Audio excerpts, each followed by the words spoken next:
Are you the good guys or the bad guys? Who are you two? I think we're the good we're- bad guys. Yeah, exactly. We're the most complex out of these people.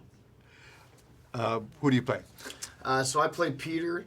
He is one of the Dauntless Initiates with Triss, and he comes from Kandor originally. But yeah, he makes it tough on Triss. I think he sees her as a threat, and so because of that, he's very competitive. He doesn't want anybody to finish kind of ahead of him, and so with that philosophy, he ends up being a bit of her nemesis throughout this project. I play Eric. He's one of the younger leaders of the Dauntless faction. Yes, he also has an interesting approach to the Initiates and their training program. I guess it's kind of a bit of a tough love thing. He's not always so complimentary or kind about it. But I think it's all in the interests initially of getting these guys to become warriors. I mean, it kind of is survival of the fittest through that process, and it's no good being in Dauntless unless you are the kind of you've got what it takes. So yeah, he sort of stands in the way of Triss as a bit of an obstacle for her to navigate, not only on a kind of level of attitude, but also later on when she uncovers the fact that there's a conspiracy plotted against her. Well said. Thanks. Is he aware of the bigger plot that's happening in the background? Eric? Yes. Yeah, I believe he's tied in with that, yeah. So is this a film about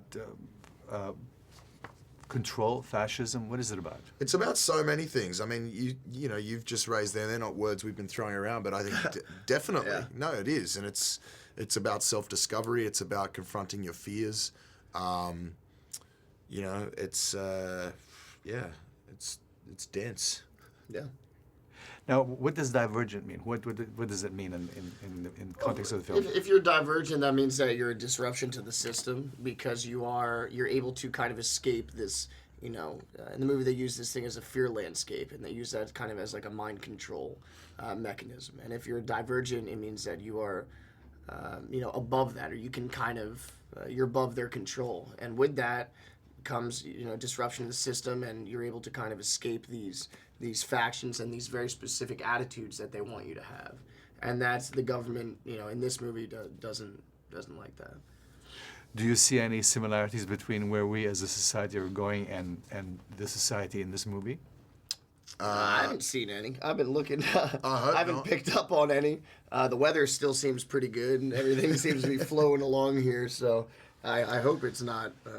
I hope that's not beneath the surface. There is probably some. There's definitely some links. When the Eagles win the Super Bowl, then I'll know that something is going horribly wrong here. Yeah.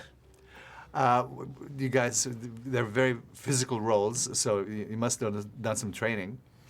Did a little bit of training. Yeah, I skipped the boot camp. Yeah, Jai wasn't there for that. No, but Miles was up there going hard. Absolutely. Yeah. Why don't you talk about That's the that only a way little? Mules goes. Hard. Yeah. No, we did. We had our two stunt guys. We had like ex-military and like Muay Thai kickboxing champions up there. So we were able to get in there and for, the couple of weeks be kind of trained as we would if we were, in a boot camp, except for, we got to go home and go to lunch and all this stuff. But yeah, a couple hours a day, we'd be doing a lot of, push-ups and all that.